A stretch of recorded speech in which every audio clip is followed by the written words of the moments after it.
چیرۆکی سەرکەوتنی پاندۆرا چیرۆکێکی چاوەڕوان نەکراو. پاندۆرا لە ڕاستیدا کۆمپانیایەکی دانیمارکیە، یەکێکە لە بەناوبانگترین براندە جیهانیەکان لە زۆربەی زۆری وڵاتانی جیهان لقی هەیە.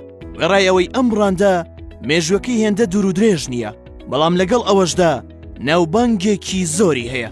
ئەم براندە لە ساڵی 1982 لەسەر دەستی پێر ئینێفۆڵدسن و لەگەڵ ژنەکەی بە ناوی وینی دامەزراوە. سەرکەوتنی ئەم براندە و گەیشتنی بەو ئاستە جیهانیە شتێکی چاوەڕوان نەکراو بوو بۆ زۆر کەس.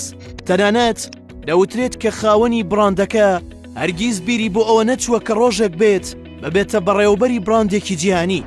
بە شێوەیەک لە ساڵی 2000دا فرۆشی کۆمپانیاکە گەیشتە 4.5 ملیۆن دۆلار.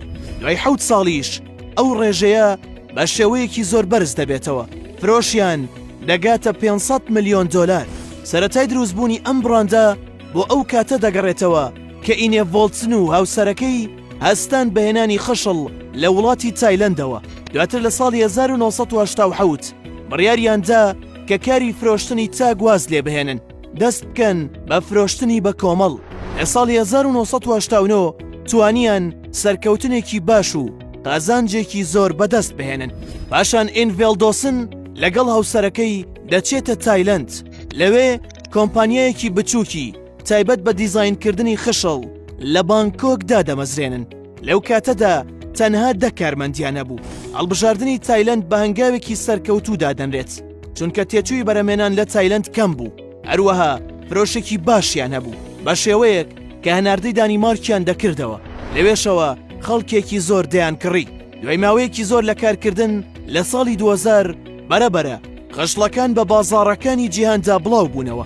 لە هەموو لایەکەوە خواستێکی زۆریان لەسەر بوو. ئەوە ژوای کرد کۆمپانیاکە تا بێت زیاتر پەرەی پێ بدرێ و دەستیان کرد بەکردنەوەی چەندین لق لە وڵاتەکانی وەک ئەمریکا و ئەڵمانیا و ئوسترالیا.